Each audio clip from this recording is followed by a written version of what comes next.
Hey everyone. Today's novel is full of twists and turns. At her birthday party, the protagonist enjoys her friend's blessings but senses subtle changes in their relationships. When she tries to help her friend, she finds herself in a bigger predicament. She realizes she's fallen for the person who's always been by her side, but this person has secrets of his own. What's this story really about? Chapter 17. Where does she hide those legs? The journey to the restaurant in the heart of downtown was brief, taking a mere 10 minutes. As Alex's melodious voice filled the car, serenading the open sky, my thoughts skipped circling back to his earlier compliment. The word beautiful echoed in my mind, bringing an involuntary smile to my face. It had been ages since I'd experienced such pure joy. My inner wolf, ever present and protective, bristled at the idea of another male besides my fated mate eliciting such a response. But tonight, on my birthday, I chose to disregard those instincts. After all, wasn't it my right to decide what brought me happiness, rather than succumbing to some predetermined destiny? As we approached our destination, I found myself utterly unprepared for the sight that greeted us. The restaurant, a magnificent glass edifice, stood proudly against the night sky. Crystal chandeliers hung from soaring ceilings, their brilliance making even the snow seem lackluster in comparison. The marble floors gleamed, outshining the moon itself. I was transfixed, my eyes wide with wonder. Didn't expect this from downtown, did you? Alex's voice broke through my reverie. Unable to form words, I simply shook my head, instinctively reaching for his hand as he helped me navigate the snow-covered curb. While a part of me wished for a romantic gesture, I knew the reality was far more practical. My precarious balance on ice in these heels demanded support. Alex's smirk was evident as I clung to his arm, his amusement barely contained. To his credit, he maintained his chivalrous demeanor, guiding me gracefully to the entrance. As he held the door open, a warm gust of air enveloped me, welcoming and comforting. The interior was even more breathtaking. The bright lights, the crisp, fragrant air, it all conspired to make me feel like royalty. I stood there, drinking in the ambience, when a breathy voice beside me broke the spell. "Miss Evans, right this way please," called out a portly gentleman. Turning, I saw a stout man with a gleaming bald pate and neatly trimmed whiskers adorning his upper lip. Alex positioned himself next to the host, gesturing for me to join them.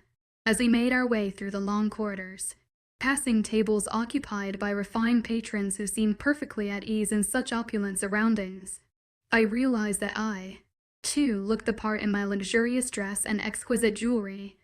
For once, my inner wolf and I were in perfect agreement. This night was going to be extraordinary. The man led us to a long table where all of my friends sat. He left before I got a chance to thank him, so I approached the table, Alex trailing behind me.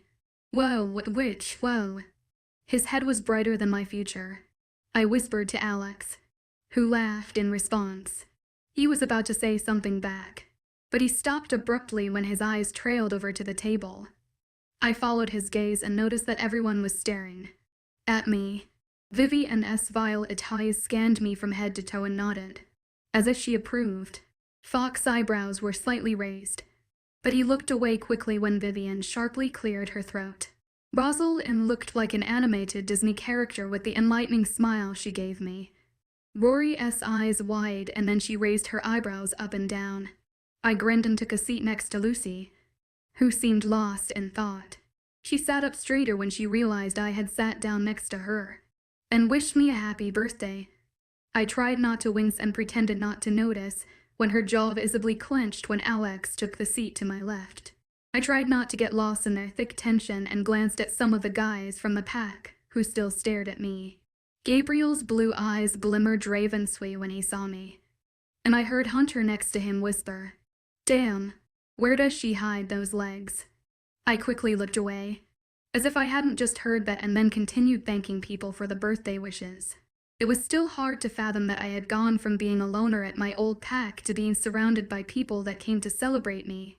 Honestly, I wouldn't have wanted anything else for a birthday.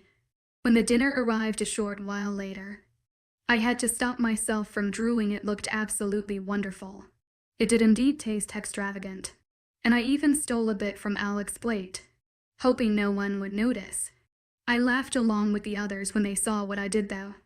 As everyone began talking about dessert as the menus were passed around, I noticed that Lucy had barely eaten and that Alex's green eyes were full of concern. My heart clenched. Was I the rift between them? Was this my fault? The words on the menu before me became a blur as I found myself deep in my thoughts. I felt horrible that they weren't having a good time, so I needed to distract them. I began to pester Alex about what dessert I should order, even though it already had my mind set on the chocolate lava cake. Once he got into a conversation with Gabriel, I turned to face Lucy, who was fidgeting with her necklace. "Is everything okay, Lucy?" I whispered as quietly as possible.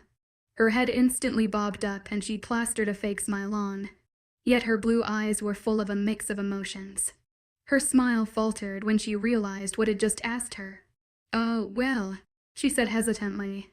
Her eyes trailed away and she murmured a quick never mind.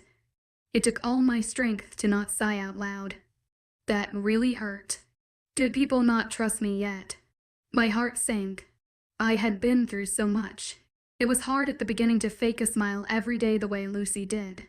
Although many people say I'm fine, most of the time they aren't. Most of the time, it doesn't get better.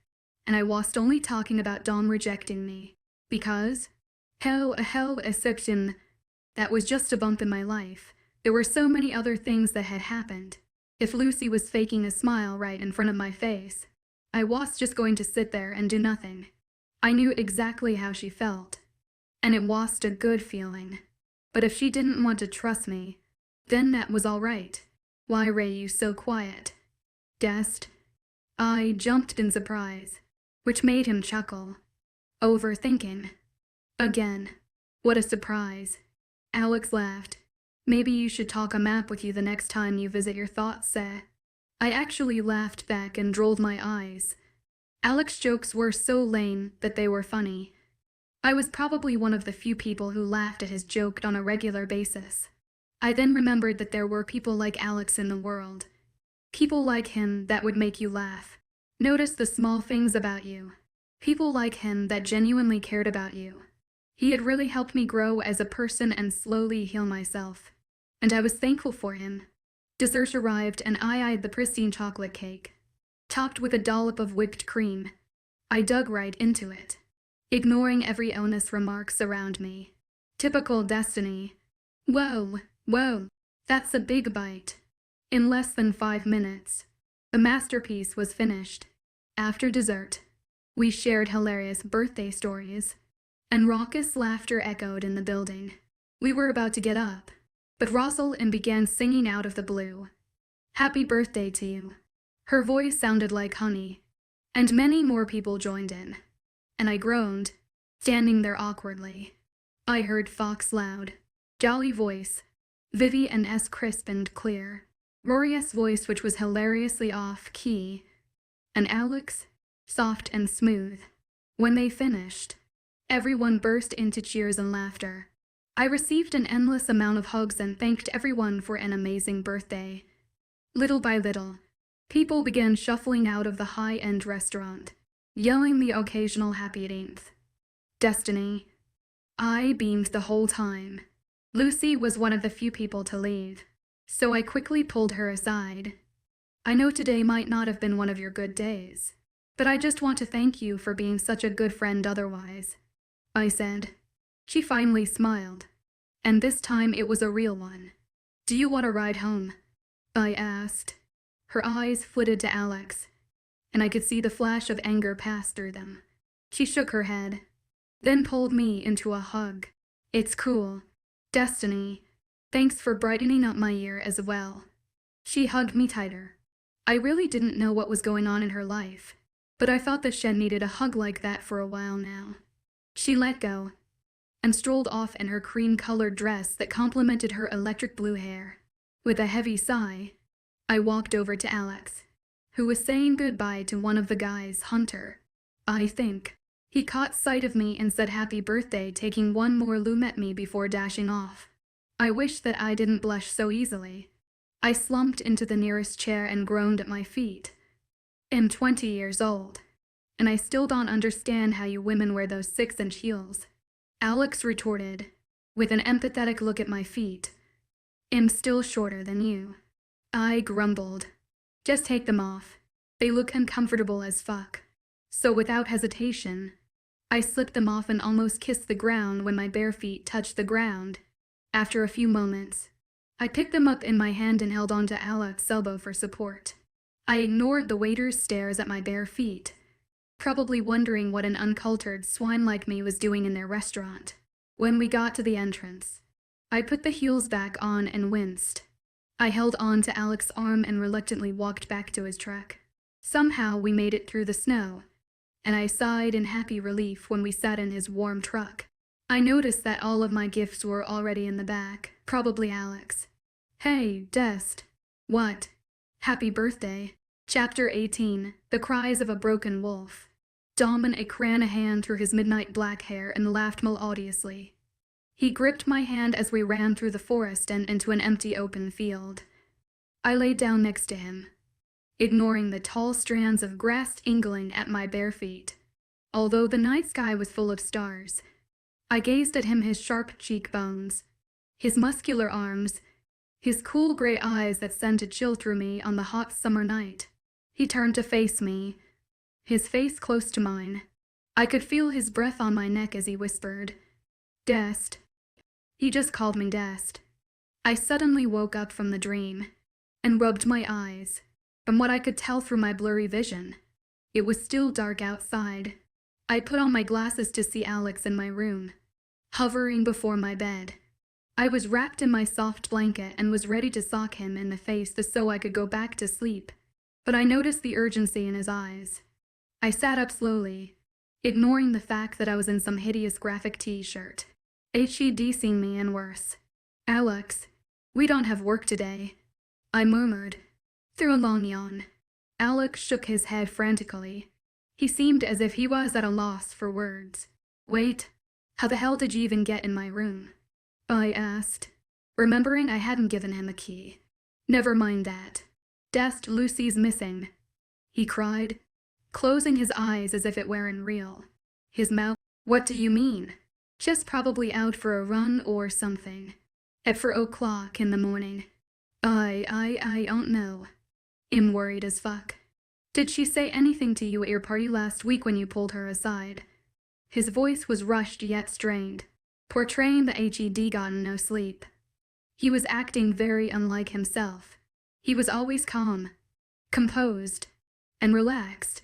But this, it made me uneasy. I grabbed his arm and set him down on the edge of my bed.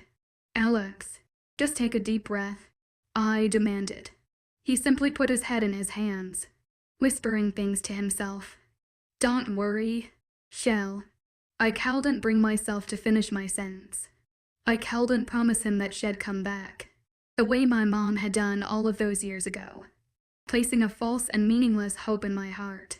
I took a shuddered breath and focused on the situation right now. He was up again, pacing around my room, fumbling something like, it was all my fault. I wanted to get up and scream at him, tell him that nothing was his fault. Yet the moment I parted my lips open, the door closed and he was out of my room. I couldn't breathe. What had just happened? I knew what he was feeling like. I knew it all. What it felt like to be abandoned. Over and over again. To never be good enough for your mate. Although it was for Am. And the sun was far from rising. I didn't sleep. I couldn't. After what had happened, echoes of his shaky voice rippled through my mind.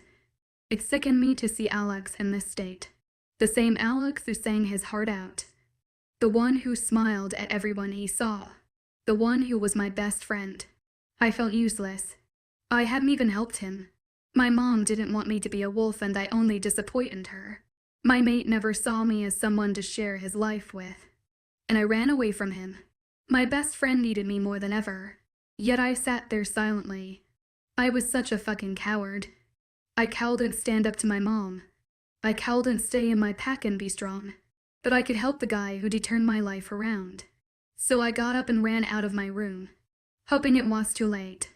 I ran swiftly through the dark hallways with high ceilings, my feet tapping on the cold marble floor. But when I finally made it to the back entrance, a still fear crept into my heart when I saw the yellow truck was gone and the absence of unbrushed light brown hair. If only it'd gone with him. I stood there motionless for a while, ignoring the frigid drafts of air that clawed at my bare skin.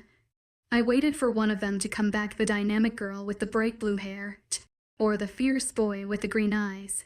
I slowly sunk down by the door, leaning against it and closing my eyes. I hated this feeling. It was too familiar. All I could think of was my 7-year-old self waiting at a window for her to come back. I shook my head. Alex and Lucy were both fighters. One of them would come back, and although my selfish heart tugged towards one more than the other, I desperately hoped they would both be okay. 2 hours had passed and none of them showed up. I had returned to my room, read 6 a.m., quiet and swift, past the morning people who began breakfast in the kitchen. I closed the door behind me, knowing damn well that I wouldn't get any sleep now. Every time I closed my eyes, Lucy's despairing eyes would appear, or Alex's frantic face. It broke my heart to even imagine what they were going through. I didn't know what to do though, and it was stressing me out. I needed to clear my mind. Those 2 hours of waiting hadn't done me any good. Just revived memories that I thought were long gone somewhere in the folds of my mind. I tied up my hair into a messy ponytail and changed into a pair of leggings, a large dark red sweater. I crept out of my room and back to the back entrance. I was going to wait this time though. I needed to get out of the pack house and momentarily forget about everything. Stepping through the fresh snow in my worn-out boots, I quickly shifted behind a thick pine tree and ruffled out my dark auburn fur and stretched out my limbs. I breathed in the scent of the forest a strong husky would smell. I felt my sensitive wolf ears perk up at each small sound, whether it was the snap of a twig or the soft rustle of branches. Taking a deep breath which came out like a growl, I opened my eyes wide and just ran. It was turbulent elegance, paws wildly trudging through the glistening snow, big eyes catching every falling leaf, but most of all, a sense of relief and calm coursing through my veins. I ran for minutes that felt like hours, and damn, it felt good to just escape, even when I felt my muscles were tightening in exhaustion and my ragged breath was growing more shallow by the second. I ran. The wind whipped swiftly through my fur, caressing my body. I howled as I ran, as loud as I could, to release every thought, every feeling, every ounce of pain that had been keeping in for the longest time. Let the goddamned world hear the cries of a broken wolf. When I felt my bones aching to their core, I began to trail home. I took my time. As I returned to the mansion, another wave of relief washed through me when I saw the bright yellow truck parked in the back. I trotted into my room with so much more calmness than I had this morning, making sure my door was shut behind me. I shifted back and then went to take a long hot shower. As I dried my hair and changed into some comfortable clothes, I didn't realize it was almost 10. I had been in the snow-filled woods for more than 3 hours, and it was worth it. If only I could stay there forever. I mumbled to myself out of the blue. But then that reminded me of when I had isolated myself from everyone at my old pack 2 years ago. It stayed in the tranquil forest temporarily, yet had totally abandoned my best friends and problems.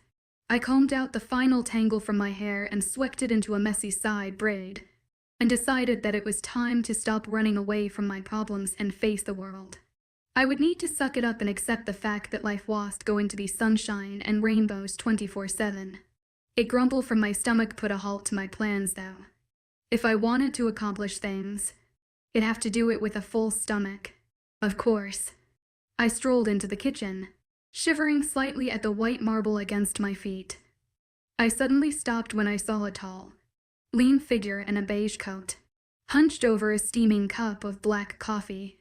My appetite disappeared as the images of a terrified and vulnerable Alex flashed into my mind. I would give him space. Not only for his sake, but mine as well. After this morning, when he came to me for help and did fail to reassure him because I was too caught in my own trauma, I didn't think I'd have the guts to face him today. An idea sprang into my mind. And no, It wouldn't solve either of our problems, but it would definitely make his life easier.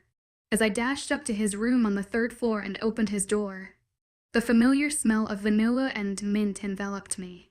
I groaned when I saw his queen bed, perfectly made, with the soft gray blanket and light ocean blue pillows that rested against the massive headboard. It was such a typical thing to see in Alex's room, but what was typical was the closed curtains. As I walked over to pull them apart and let the light stream in, I noticed that there was a thin film of dust on them, meaning he hadn't opened them in a while. I sighed.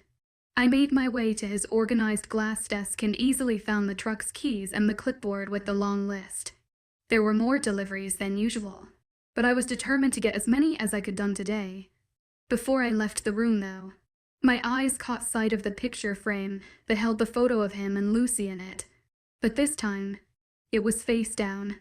After driving around for a couple of hours, more than half of the packed supplies were delivered. I knew I wouldn't be able to get any more done as my stomach began hurting due to the lack of food. I think this was the first time that I'd gone without breakfast for a long time. I parked the truck in front of the coffee shop and stilled. Alex would probably be in there, but my stomach growled and the smell of coffee and cinnamon was enough to lure me out of the truck and into the cozy CAF. A few moments later, I stood in line, observing the architectural design of the shop. It had high wooden beams on the tall ceilings, in a modern way with old charm. "Hi, how may I take your order?" I was about to recite my long list, but another voice interrupted. "It's cool. Reg, I got this one." "Motherfucking shit," I thought, meeting his green eyes. "Oh, hey. What a coincidence seeing you here." I chuckled half-throatedly, but Alex's face showed no hint of amusement. "Back table to the left." "Come on," he demanded, stepping out behind the counter. I followed him, ignoring the confused glances from the other customers in line. As I shuffled into the booth and sat across from him, I faced him and almost winced. He looked like he hadn't slept. "So, care to tell me why you stole my truck?" he inquired. Look. I was just getting some work done," I replied, not wanting to make eye contact. How could I properly explain what I was doing without bringing up this morning's events? "It's Monday. Dest. We don't have work." "Now really, what were you doing?" I was surprised at soft tone of his voice, and as I met his eyes that were equally as gentle, it totally threw me off. "Fine. I felt bad that I called and helped you this morning, so I thought I could get this week's back duties done so you could." I don't know. "Relax," I confessed, resting my head in my hand. "Who says I need to relax?" I don't know. "Ask your hair that," I shot back, frustrated with the stubborn man. "My hair? What does that have to do with anything?" He sighed, furrowing his eyebrows, looking at me as if I was crazy. "It has to do with everything. Alex, it looks like you haven't brushed it in decades." I glowered. "When was the last time you even got proper sleep?" His sharp jaw clenched. "We shouldn't be having this conversation right now, especially here," he murmured. "I don't care. I'm only scolding you because you're my best friend, and unfortunately, I care a lot about you." "What happened to the cheerful idiot who wears horrifying sweaters from his grandmother?" I retorted. "And honestly, Alex, I'm not only talking about this morning, but the last few weeks as well. You haven't been yourself. So please, let me take care of work this week. You go relax. I promise, I won't even get one single scratch on the truck." I sat there waiting for his reply, but he just stood up. I was letting him go until he agreed to this, though. I stood up after him but froze when he pulled me into a hug. "Thanks, Dest," he whispered. I hugged him back, smiling. He let go and stalked to the counter, coming back with a brown paper bag and cup of coffee. Before I took them, I stood up on my tiptoes and smoothed out his light brown Joyceless. He winked at me as I left the coffee shop. Sitting in the truck once again, I felt like things were good between us again. I took a long-needed sip of the coffee and then grimaced when I realized it was black coffee. just the way Alex drank it. On the cup it read fetus in sprawled handwriting. It took all of my strength to pull out of the parking lot instead of going back in the coffee shop and punching the guy across his pretty face. Chapter 19. I'm on a prank show. The week continued and I woke up extra early every morning to finish the deliveries. On some of the days Alex tagged along to, so I could drop him off for his shifts at the coffee shop. Although I didn't tell him, it made me glad to see that he looked much more well-rested and refreshed than he had in a while now. I still wondered why the alpha was so harsh towards him sometimes. On Saturday morning, I woke up and immediately checked the clipboard only to see it had finished all of the deliveries. Finally, I'd get to sleep in today. I snuggled back into my covers and closed my eyes in satisfaction. Sleep was such a beautiful thing. Honestly, the moon goddess should have just mated me to my bed. I'm sure that Woodley turned out to be the perfect relationship. Just as I was about to doze off back to sleep, there was abrupt knocking at my door. I groaned and pulled my blanket over my head. Alex, I'm done the deliveries. Go away, I called out, but I stilled when I heard the Luna's voice. Actually, Destiny, it's me, Luna Arcadia. I dashed out of my bed, almost tripping to get to the door. I opened it to see Arcadia with Kate clutching onto her hand, with her brown Bambi, like eyes looking up at me. I'm so sorry. Luna. I gushed, trying to compose myself. She smiled warmly. No, it's okay. Frankly, I'm the one who should be apologizing that I've woken you up. I have an appointment to get to and I needed someone to take care of Kate for the morning. I eyed the Luna's round stomach, fascinated by the fact that there was a small human growing in there. I nodded enthusiastically at the Luna. Of course, it would be my pleasure, I responded. Luna Arcadia thanked me and then kissed Kate goodbye. I held onto her hand and then closed the door. Come on, let's go get some breakfast, I said to her. Can I have waffles? She asked, with an angelic smile. You can have 100, I replied with a wink. It was hard not to smile when her face lit up, then contorted into confusion. Just why? I don't think I can eat that many. Oh God. I needed a freezer for my melting heart. She just called me Dest why and that was precious. I was about to leave my room with her, but then my bladder decided it needed to explode.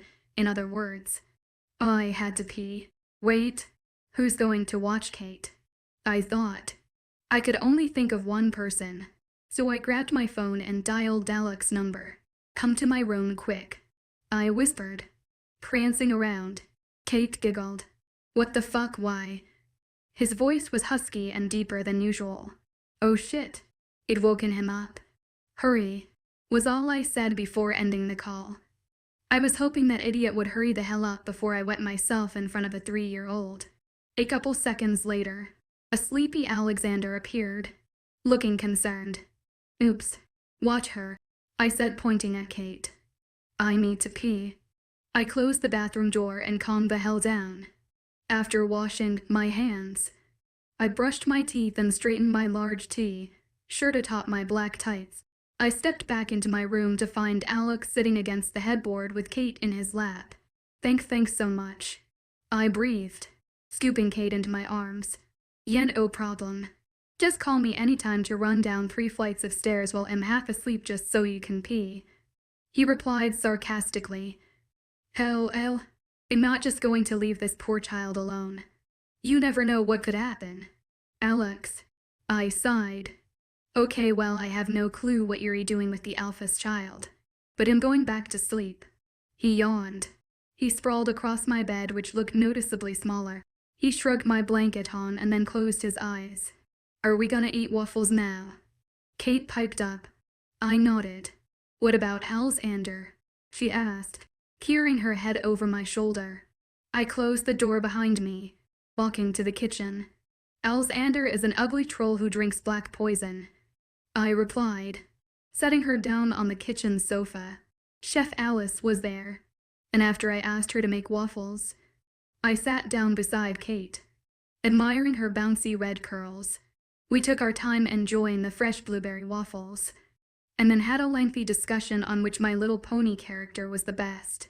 It was quite scary how this little girl could binge watch a whole show faster than me. In the middle of the third consecutive episode, Kate let out a loud and high-pitched scream. In an instant I was up and ready. My claws were itching to come out and beat the crap out of someone. Kate's budgy finger trembled as she pointed at the door and I got ready to lunge.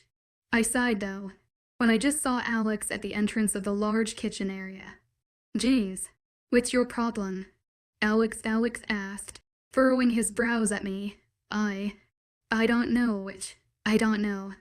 Actually, I replied, feeling my cheeks heat up. I sighed and sat down beside Kate and brushed the curls out of her cautious eyes. "Alexander is gonna turn into a troll," she whimpered, clutching onto my arm. Alex, who sat at one of the stools, almost spat out his coffee. "Go away, troll," Kate shrieked. "Dest, what did you even tell her?" Alex leaned in his chair, crossing his arms. I stifled a laugh and watched as Kate shuffled out beside me and glanced at Alex. "Alexander, why are you drinking black poison?" Kate asked, eyeing his blue mug. Alex suddenly stood up with his coffee and then plopped down next to me on the sofa. His towering frame made Kate seem even smaller than she already was. "You told the alpha's daughter that I'm a troll who drinks poison." Alex sputtered. I nodded. Real mature. "Destiny." The way he rolled out my name slow and sarcastic made me laugh. "Go brush your hair," I replied, fiddling a strand of his soft brown hair between my fingers. "Ugh, not this again," he mumbled, proceeding to take a sip of his hot coffee. I eyed Kate, who was intently watching her 5th episode of My Little Pony. It was funny how quickly she had forgotten the whole Alexander is a troll thing. I stretched out my legs and yawned. I had been so excited to sleep in today, but I guess life wouldn't let me. Alex wordlessly handed me his mug and I took a long sip of coffee. I cringed at the bitterness but took another sip until it was almost gone. "I told you black coffee's hella good," Alex muttered. He rolled his eyes as I finished the last drop. "It's actually quite disgusting. I only drink it so I can finish it and piss you off," I said. "Wow, this is why I hate you," was all he said, before leaning his head against mine. Around an hour later, I got a text from Rosalind telling me to meet her in her room. Luckily, though, a few minutes later Alpha Jace and Luna Arcadia arrived. I hope she was too much trouble. "Destiny," Luna Arcadia exclaimed. "No, Kate is such a sweetheart." I smiled at the child, nestled in her mother's arms once again, sleeping soundly. I heard Alexander helped as well. She raised her eyebrows in a way that I didn't quite understand. "Yeah, he did." "Kate mentioned that he was sleeping in your bed," she inquired. "Yeah. Wait, no. It's not like that.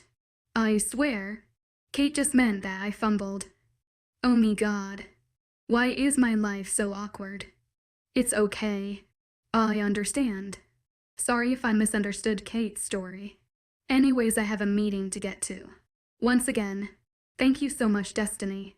And so she left me down near the staircase, blushing a shade of red darker than her lipstick. What exactly had Kate told her? I made my way around the hallway to Rosalind's room, which was connected to mine. After knocking, I entered it to see her perched on the edge of her bed, patiently looking perfect as usual. She blinked when she saw me, then cleared her throat and began to speak. "Hey, Destiny, I wanted to talk to you about Alexander," she said.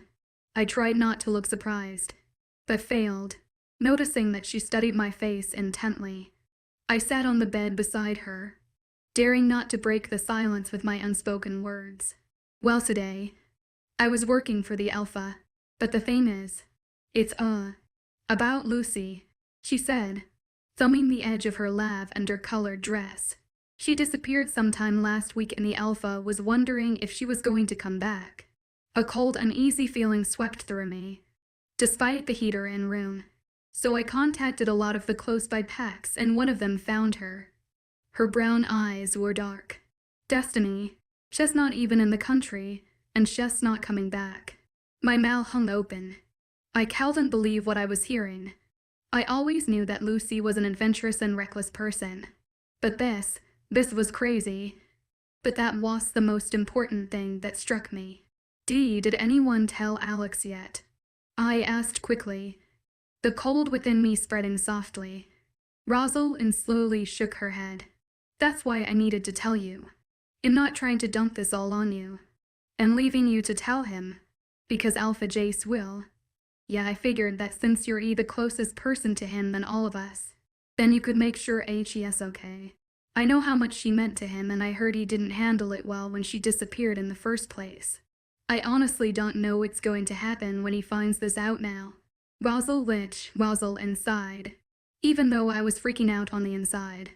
I gave her a warm, reassuring smile and thanked her. After I left, I knew that I needed to find Alex right away. I stalked out of the room and was about to run to the 3rd floor to his room, but stopped instantly when I heard his voice. I quickly hid behind the giant staircase next to my room.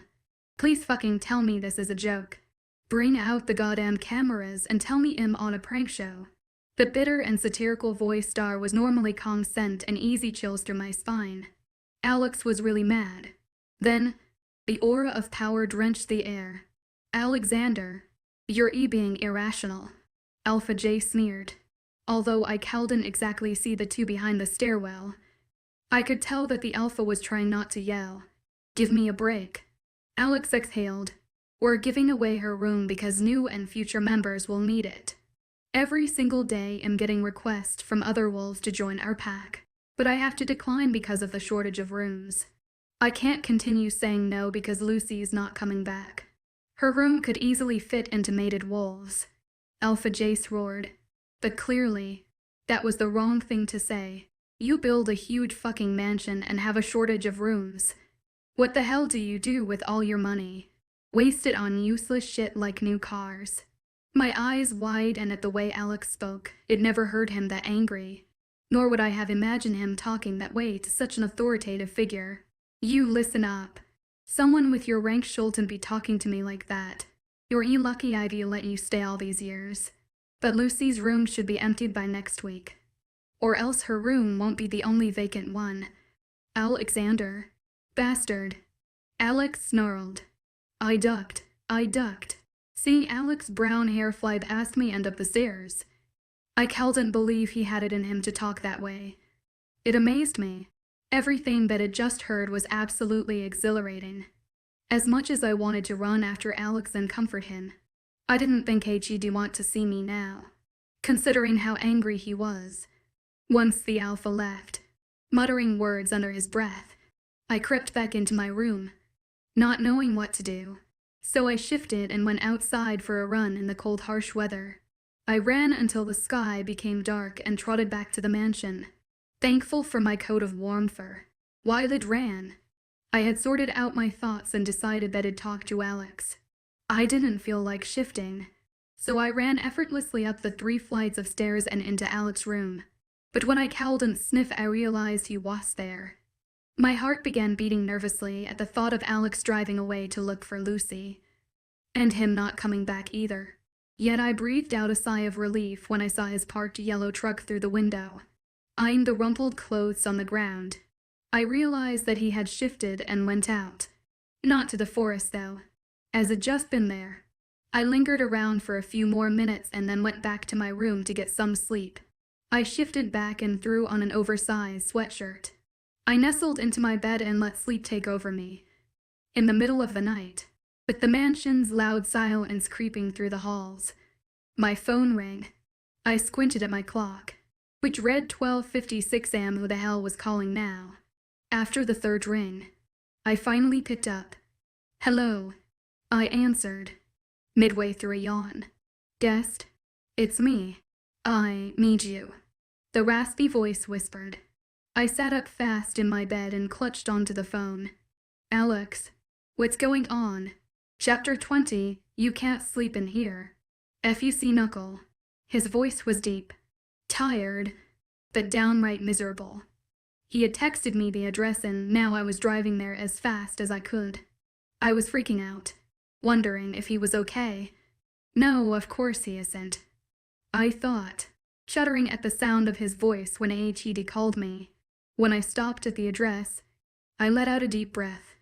I sat there in confusion, though what the hell was Alex doing at a bar on the other side of town well past midnight? It must have been because he had found out about Lucy. I unlocked the truck's door instantly when my tired eyes caught sight of a tall frame, stumbling a familiar long brown coat. Alex staggered to the passenger seat and somehow managed to get in. He blinked at me a few times and then flashed me a pearly white smile. With a cheesy wink. He reeked of alcohol. Shit. Holy motherfucking shit. Alex is drunk. It was hard to believe that the mature and sweet Alex was intoxicated so heavily. But then again, he was 21 years old. Not some 18-year-old like me. Yet it still felt weird while I started the truck's engine as he hummed a tune to himself, swaying in the seat. He started to twirl a strand of my hair in his slender fingers. What the hell would I possibly say to a drunk Alex?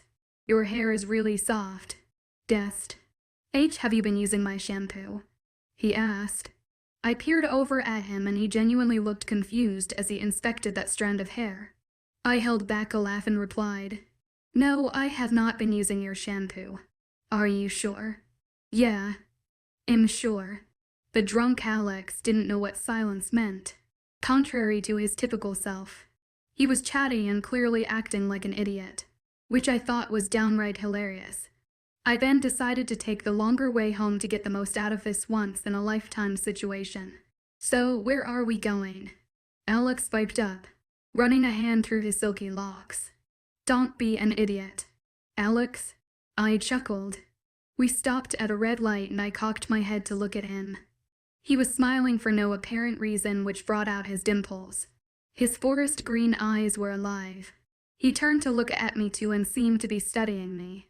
Luckily, the green light flashed and I concentrated my stare back on the road again.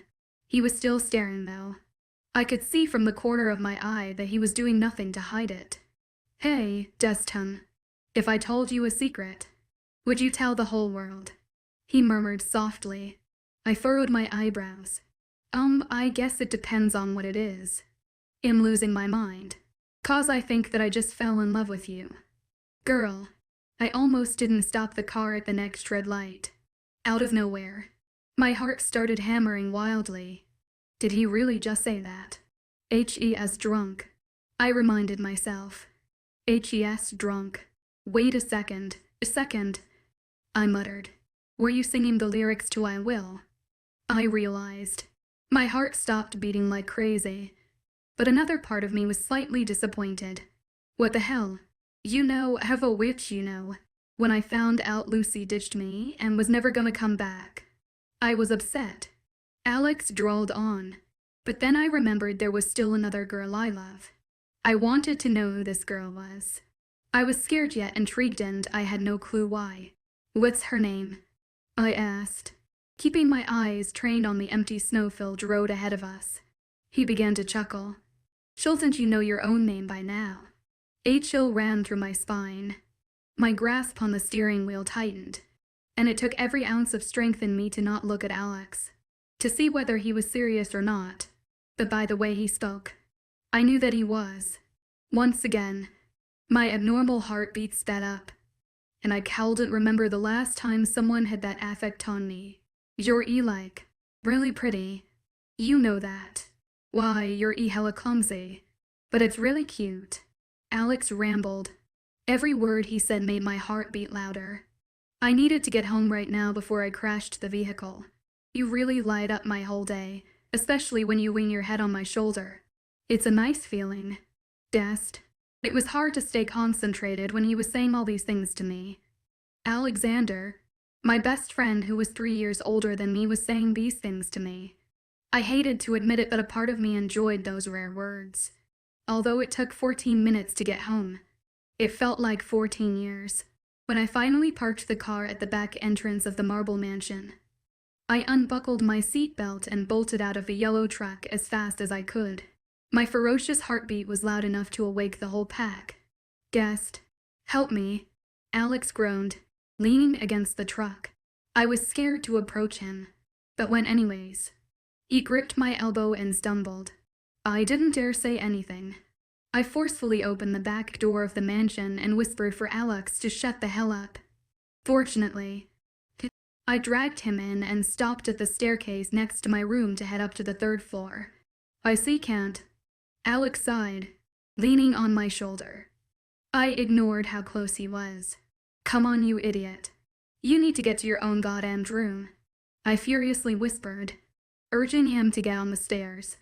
Instead, though, he leered toward my room and opened the door, dragging me along with him. The door behind us shut. Alex, I yelled. This is my room. You FUC knuckle. I don't care, he whimpered, sprawling across my bed, closing his eyes. You can't sleep in here, I cried. You let me sleep in here yesterday morning, he exclaimed, sitting upright. But I sighed, leaning against the wall hopelessly. What was I going to do? But in what? He inquired. Not a moment too soon. He was standing upright in front of me, his green eyes dark and his smile dangerous, inches away from my face. He whispered in my ear, but I'm drunk. Dest, are you afraid? Afraid of kissing you? I mentally yelled. But why was he so close? My throat was dry. I couldn't even speak. It's to Anne. Go to sleep, I muttered quietly. I swallowed as he brought his lips to my ear, ignoring what it said. His breath tickled my neck as my breathing became unnaturally shallow. Remember that night on your birthday? Dest, you looked hot as hell in that dress. And fuck, it was hard to keep my hands off of you. My eyes widened. I couldn't believe what he was saying. He slipped a hand around my waist, trapping me. I didn't even try to do anything to even escape. There would be no point. He brought me closer to him. You're drunk. You don't know what you're saying. I managed to joke out. I didn't want him to leave. I wanted him to pull me in even closer. But this was right. I couldn't let him make a careless choice if he was drunk. That wasn't fair for him. He craned his face right into mine and stared intensely into my eyes. I couldn't think straight when his lips were just centimeters away from mine. Alex had never been this close, nevertheless said anything like this. So why the hell did I want more? He doesn't mean any of this. I told myself. HES drunk. He would never see me this way. He ran a hand through my hair and then brought his lips to my neck. He'd exploded through me. You want more. He crooned softly at the hollow of my neck. Yes, I replied. But then all of a sudden, guilt washed through me. What if half of this shit was only happening because he was full of alcohol? He probably didn't even see me this way. I tore him off of me. Gee, go to sleep, I whispered, breaking the eye contact for what after seemed like an eternity. This time, he nodded, then stumbled over to my bed and lay down. I still stood at the wall, not quite processing everything that happened. As soon as I heard his faint and shallow breath, indicating that he was well asleep, I crumpled to the ground and stifled a sob, clutching my head in my hands. Along with the guilt, hurt flooded through me, and the mate pull yanked painfully inside of me, reminding me that Alex was never mine to begin with, reminding me that Alex and I would never be together. I thought back to all of our memories the day we'd rode the train together, the afternoon we skated on Christmas, to the night HED zipped up my dress. And at that point tears were streaming down my face. What had I done? I would never be able to wake up next to his sleepy face or kiss him senselessly in his truck or simply just hold his hand at the coffee shop. I would never get to lovingly stroke his brown hair or go on my tiptoes to kiss his cheek. And as much as I wished it weren't true, I was in love with Alex. The tears fell harder. I was fucking in love with Alexander North. And he would never be mine. We were both mated to other people, our hearts already chained to theirs. It heard many stories of the moon goddess not letting these forbidden relationships work out, from erasing the mating marks to giving heavy doses of pain. There was initially nothing I could do, but where my brave mask can hold it all in. My mind kept wandering back to this night's events, puzzling my emotions even more. Was Alex confessing his true feelings for me, or was he just too drunk to say anything normal? My head began to hurt. Goosebumps trailed along my skin, just at the thought of him being that close to me. I tried not to think about what it would be like to be Alex's mate. I didn't even know when I'd fallen in love with him. The fact that I was destined to be with someone else hid these feelings this whole time. I remembered the last time I got my hopes up about Dom. It ended up crushing me. What if Lucy came back? What if I was overthinking everything? I closed my eyes and let the darkness wash away the thoughts. I lifted my head up and gazed at Alex sleeping soundly on my bed, looking so innocent and vulnerable. There was no way in hell I was going to fall asleep tonight with him being right there. There was no way I could ever make eye contact with him without falling in love with him over again. I crawled over to my bedside table and rummaged around in my drawer. I washed down a sleeping pill with water and hoped that it would not only let me sleep for the night, but erase everything from my mind forever. Chapter 21.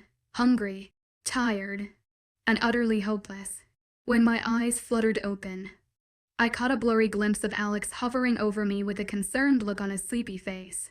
His bedhead hair was sticking up all over the place, and I tried not to smile. Suddenly, he perched to the edge of the bed, groaning.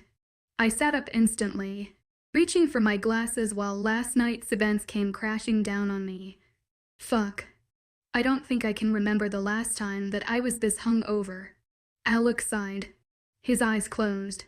I didn't say anything as I found a Tylenol pill and a half-drunken water bottle in my bedside drawer. I tossed it to him, and he let out a sound that probably meant thank you. I watched him drain the water bottle in a matter of seconds, and I especially watched the drop of water that trickled down his defined jawline. I caught myself before he saw me and turned my head away. I was beginning to notice the small things. It was just like Dominic all over again, except this time I wouldn't let myself get hurt. I was smarter than that. I realized I was on my bed and then almost died right there. That meant that somewhere in the night, Alex had lifted me onto it. Even while hungover, the guy was responsible. A few seconds of silence hung around in the air before he spoke. How drunk was I last night? He asked the question as if he were dreading the answer. Wasted, I murmured, trying to keep my voice as steady and normal as possible. Sorry you had to pick me up in the middle of the night. He mumbled. It struck me that he was embarrassed, but he meant that he remembered what happened last night. Right. Did I do anything stupid last night? He piped up. I blinked. My heart rate accelerating. Wait, so you don't remember? Sorry, Dest. My head is killing me and everything is kind of a blur. Except for the fact that you practically made me want to kiss you. Nothing happened. Nothing at all. Alexander North. I thought bitterly. I was contemplating if I should tell him the truth. If he really didn't remember last night's events. That meant he was too drunk to say anything he actually meant. But what if I told him? That would make things awkward. I didn't even understand what I was to him, and I didn't want to ruin this valuable friendship just by saying one sentence about yesterday. Stop overthinking whatever you're thinking. Guest, tell me the truth. Did I actually do some dumb shit last night?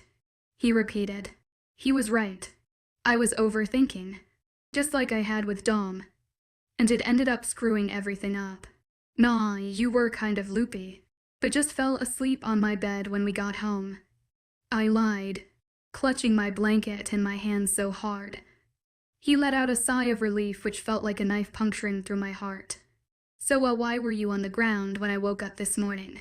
He furrowed his brows at me, and I sheepishly stared back at the oblivious emerald eyes that had been so dangerous last night. This is kind of embarrassing, but I was on my period and the cramps were really bad.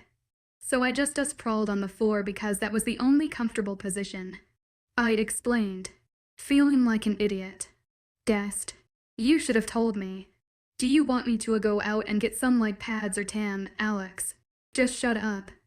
I quickly hissed. It's okay. I'm fine. Just go and eat something. I'm going back to sleep. He chuckled and then walked over and ruffled my hair, and goosebumps trailed over my arms at his touch. Before he left, he said, "Thanks as usual," guessed, with a soft smile.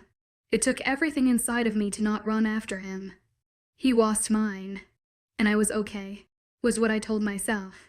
And so it took all of my willpower to not break down in front of Alex or in front of anyone in that case.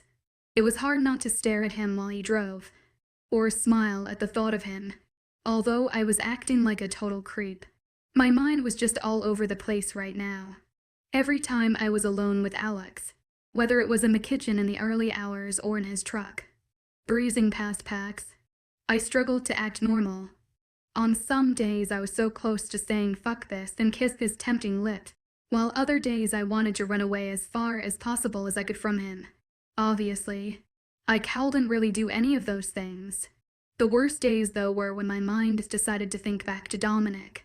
As much as I scolded myself that I was done thinking about him, I still wandered off back to that crevice full of our memories together in my head. I often found myself wondering if he had a mate or a new best friend by now. Even though I didn't care that he never saw me as a love interest, I hated to let go of such a big part of my life. It was hard to let go of a childhood friend who was literally one of the only people who didn't choose to abandon me. But nothing gold can stay. I silently thanked him, though, as if it weren't for him rejecting me, there would be a slim chance that I'd ever get to meet Alex. I thought what it would have been like if Dom decided to accept me and we became more than friends. What would have happened if it bumped into Alex then? Probably nothing. I never would have befriended the tall, bookish, handsome dork, nevertheless fallen in love with him. Thus, in a way, I was grateful for Dom. My heart still lurched at his name, but not as much as before. Shivers still went down my spine with thoughts of him as my mate, but those thoughts were drowned out with Alex's presence. I loved Dom, and hell, I still did, but I was in love with him. I was just designed to feel that way. I had found out what it really meant to fall in love with someone without knowing you would. It was cliché to say that what Alex and I had was true love, but it was realistic to say that we'd never end up together simply because we gather by a mate link. Even if he tried to mark me, the chances that the mark and bond would actually last would be zero. So I didn't talk to Alex as much as we used to, and I avoided him whenever I could. I told myself repeatedly that in the end, it wouldn't hurt us, but in this moment, it fucking hurt like a bitch. "Hello, bellow witch, hello." Death, Alice yelled in my ear. I jumped and then blushed a deep red. "Cha-cha like me to make for ya." A coffee and toast, please." "Thanks," I replied, sinking back into the stool. Alice furrowed her brows. Her bright blue eyes were full of confusion. "Sweet pea, you've really lowered your appetite," she mumbled. I didn't know what to say. Everything tasted so bland now. A few minutes later, she handed me the toast and black coffee. I gave her a side smile and then went for the coffee. "That boy's got you hooked onto that coffee to now," as she laughed heartily. "Hooked onto his heart too," I thought. After finishing my so-called breakfast and then chatting with Vivian for a bit, I went down to the office as usual to begin working. Nothing like a good 8 hours of staring into a cold monitor and replying to emails. In all honesty, though, the extra work that had been loading in had kept my mind off of things for the past few weeks. Sometimes Alex would hang around downstairs to talk to the others, and he would notice that I'd be too caught up in my work to say hi. So naturally, he didn't bother me. I felt like shit for doing this to him, for seeing the slight hurt in his eye as I avoided him. It was killing me softly, but I just wanted him to think about another girl. I told myself that he'd eventually find a smart and mature girl he'd fall in love with. Anyone but a broken girl with issues. By 8 p.m., my stomach was grumbling and I had to take off my glasses and close my eyes for a while. I was hungry, tired, and utterly hopeless. I yawned and stuck my glasses back on and tried my best to concentrate on the screen. But a few minutes later, the delicious smell of fresh pasta flounced into my nose. I closed my eyes again.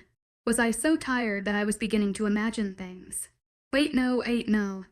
You couldn't imagine smells, could you? Was there such a thing as your nose having hallucinations? Yes, it's real. Now eat up before it gets cold. Startled, I turned my spin and wide chair and smiled. I didn't know what it was exactly that made me smile. The plate of pasta on my desk, or Alex dimpled, crooked smile. It was probably both. I didn't even say anything as I dug into the pasta right away, enjoying the saltiness contrasting with the sweet garlic Alfredo sauce which melted perfectly in my mouth. Who needed a man when this existed? Alex pulled up another spin and wide chair next to mine and rested his chin on his elbow, which was threateningly close to me. It's been weeks since you last ate like that. He smirked, and then gestured a hand at the smear of Alfredo sauce by my mouth. I quickly grabbed a napkin out of my desk and wiped it off my face. I can't believe you noticed, I admitted, pushing the empty plate to the side. Noticed what? The abundance of sauce on your face or your abnormal lack of eating nowadays? He chortled. Both, I guess, I replied, resting my head in my hands. I didn't want to look at his face after not properly talking for a while. Guessed. Seriously. His voice was suddenly soft and quiet that I couldn't help but look at him. What's going on? He looked so sincere and worried as he studied my face in concern. I wanted to pour my heart out to him. Tell him how my wolf inside the comfort of Dom. Yet how my heart wanted him. How I felt homesick but still dreaded the thought of returning. How I felt like I'd lost everything it ever had. But here I was, sitting in a marble mansion. Nothing's wrong. It's just that. I struggled to come up with a remotely real excuse. I felt so embarrassed. It's nothing. His green eyes flashed in disappointment and I saw his jaw clench ever so slightly. He let out a noticeable sigh. He and I both knew it was just nothing. I had let him down. Again. After weeks of him trying to talk to me, I had blocked our connection. So, what brought you here to my office? I asked, just wanting to forget about the last 5 minutes. I needed to make it up to you because you helped me out that night. I was drunk as hell, and I felt like I owed you something. So I thought you'd want some pasta I made today. He explained. You can cook. I nearly fell off of my chair. Don't expect me to speak Italian or have some hot Spanish accent. He laughed, which sounded like pure music to my ears. My brother was the one who taught me how to cook. I cocked my head to the side. Hold up. Alexander North has a brother, I questioned. And here I thought Alex was a lone wolf. He didn't ever mention his family or even having one. I guess it was fair, considering the fact that I'd barely spoken about my own family as well. Yes, dead. Alex replied, playing with the hem of his red flail. I tried to keep my mouth shut. I am sorry, I sputtered. What happened? Alex? His green eyes were full of grief and vulnerability, but they became hard. It's nothing, he replied curtly. I sat there, agape. That really stung, but I deserved it. I mean, I had just done the same thing to him about 10 minutes ago when He asked me what was wrong. He wordlessly stood up and grabbed the plate. He looked away from my eyes and then walked away. I wanted to chase after him and apologize, but He probably had enough of my bullshit to last him an entire lifetime. Besides, there were so many things I wanted to do, but they were just out of reach.